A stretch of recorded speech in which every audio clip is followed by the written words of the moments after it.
അന്തരിച്ച നടൻ കൊല്ലം സുധിയുടെ ഭാര്യ രേണു സുധിയും സുധിയുടെ മൂത്ത മകൻ കിച്ചുവും തമ്മിലുള്ള തർക്കത്തിൽ കടുത്ത പ്രതികരണവുമായി ബിഷപ്പ് നോബിൾ ഫിലിപ്പും അവതാരകയും ബിഗ് ബോസിൽ രേണുവിന്റെ സഹമത്സരാർത്ഥിയായിരുന്ന KB ശാരികയും രംഗത്തെത്തിയിരിക്കുകയാണ്. സുധിയുടെ കുടുംബത്തിന് സ്ഥലം ദാനം ചെയ്ത വ്യക്തിത്വം എന്ന പേരിലാണ് ബിഷപ്പ് നോബിൾ ഫിലിപ്പ് അമ്പലവേലിൽ മലയാളികൾക്ക് സുപരിചിതനാകുന്നത്. രേണു കാരണം ബിഷപ്പിന് സോഷ്യൽ മീഡിയയിൽ അധിക്ഷേപവും നേരിട്ടിരുന്നു.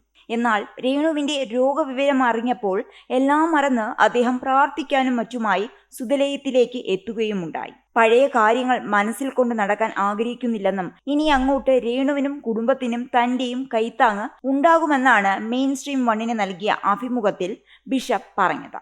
എല്ലാവർക്കും കുറ്റവും കുറവുകളുമുണ്ട്. ചെളിവാരി പരസ്പരം എറിയുന്നത് വഴി എന്ത് നേട്ടമാണ് ഉണ്ടാകാൻ പോകുന്നത്? ഒന്നുമില്ല. സോഷ്യൽ മീഡിയയിൽ ഉള്ളവർക്കാണ് രേണുവിനോടും കുടുംബത്തോടും ദേഷ്യം. അല്ലാതെ ഈ നാട്ടിലെ ആർക്കും രേണുവിനോട് ദേഷ്യമില്ല.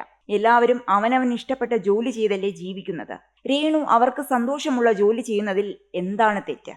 മരണത്തെ മുഖാമുഖം കണ്ട ഒരു സന്ദർഭത്തിലൂടെയാണ് രേണു ഇപ്പോൾ കടന്നു പോകുന്നത്. അവർ ICUവിൽ ഒക്കെയായിരുന്നു. ആ സന്ദർഭത്തിൽ എന്തെങ്കിലും പ്രയാസങ്ങളോ കുറ്റങ്ങളോ ഉണ്ടെങ്കിൽ പോലും അവരെ കുറ്റപ്പെടുത്താൻ നമ്മൾ നിൽക്കരുത്. അവർ സുഖം പ്രാപിച്ചു വന്ന ശേഷം ഒരു അമ്മയും മകനുമാണെങ്കിൽ വീട്ടിൽ വെച്ച് പരസ്പരം പറഞ്ഞു തീർക്കാവുന്ന കാര്യങ്ങളേ ഉള്ളൂ. അതിനു പകരം സോഷ്യൽ മീഡിയയിൽ വന്ന് കാര്യങ്ങൾ പറയുമ്പോൾ അത് മറ്റുള്ളവർക്ക് വിമർശിക്കാനുള്ള ഒരു അവസരമായി മാറുകയാണ് ചെയ്യുന്നത്.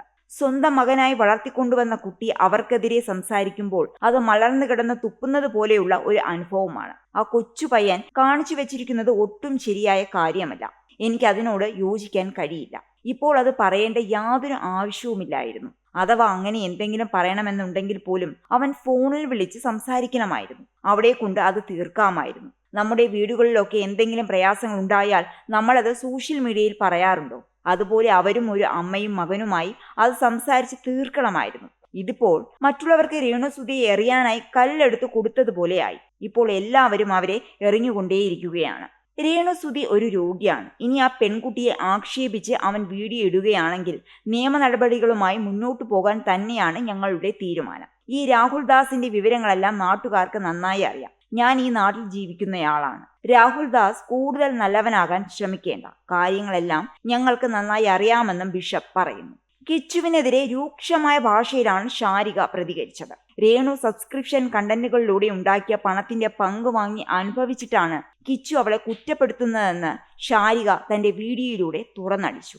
അവൾ ഒരു മാരക രോഗം ബാധിച്ച് വളരെ ക്രിട്ടിക്കലായ അവസ്ഥയിലാണ്. ആ സമയത്ത് തനിക്ക് പ്രിയപ്പെട്ട ഒരാൾ തന്നെ കാണാൻ വന്നില്ലെന്ന് വളരെ വിഷമത്തോടെയാണ് രേണു ഒരു വീഡിയോയിൽ പറഞ്ഞത്. ജീവിതം തുലാസിൽ നിൽക്കുമ്പോൾ പ്രിയപ്പെട്ടവർ കൂടെ ഉണ്ടാകണമെന്ന് ആരും ആഗ്രഹിച്ചു പോകും. അതൊരു പരാതിയായിട്ടല്ല, പരിഭവമായിട്ടാണ് അവൾ പറഞ്ഞത്. എന്നാൽ ഇത് കേട്ട ഉടനെ ഒരു ലോഡ് പുച്ഛവുമായി കിച്ചു വന്ന രാഹുൽ രംഗത്തെത്തി. കിച്ചുവിനെ കാണാൻ പോകുന്നത് മുൻപ് ഒരു വീഡിയോ ഇട്ട അവൻ പരാതിക്കാരുടെ പരാതി അങ്ങോട്ട് തീരട്ടെ എന്നാണ് പരിഹസിച്ചത്. താൻ രേണുവിനെ വെറുക്കാനുള്ള കാരണം അവളുടെ സബ്സ്ക്രിപ്ഷൻ കണ്ടന്റുകളാണെന്ന് ആരോപിച്ചിരുന്നു. ഇതിനാണ് ശാരിക കൃത്യമായ മറുപടി നൽകിയത്. 2 വർഷം മുൻപ് അച്ഛൻ സുധി മരിച്ചപ്പോൾ രേണു ജോലിക്കിറങ്ങിയത് ആൽബങ്ങളിൽ അഭിനയിക്കാനാണ്. അവളുടെ അഭിനയത്തെ പലരും കോപ്രായമെന്ന് വിളിച്ച് ആക്ഷേപിച്ചിട്ടുണ്ട്. എന്നാൽ ഇഷ്ടപ്പെടാത്തവരെ കൊണ്ട് പോലും വീഡിയോകൾ കാണിച്ച് അവൾ വൈറലായി. അതിൽ നിന്ന് കാശുണ്ടാക്കി. ചുണ്ടുകടിച്ചും കോപ്രായം കാണിച്ചും സബ്സ്ക്രിപ്ഷനിലൂടെയും തന്നെയാണ് അവൾ ആ പണം ഉണ്ടാക്കിയത്. ആ കാശിന്റെ പങ്ക് വാങ്ങി തിന്നിട്ട്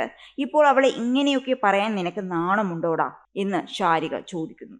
രേണു സുധി കിച്ചുവിന് പണം അയച്ചു നൽകിയതിന്റെ സ്ക്രീൻഷോട്ടുകൾ തന്റെ പക്കലുണ്ടെന്നും ശാരിക വെളിപ്പെടുത്തി. ബിഗ് ബോസിന്റെ സമയത്ത് അവൾ നിനക്ക് പണം അയച്ചു തന്നതിന്റെ സ്ക്രീൻഷോട്ടുകൾ എന്നെ കാണിച്ചിട്ടുണ്ട്. ഇതൊക്കെ രേണു തന്നെയാണ് തുറന്നു പറയേണ്ടതെന്നും ശാരിക പറയുന്നു.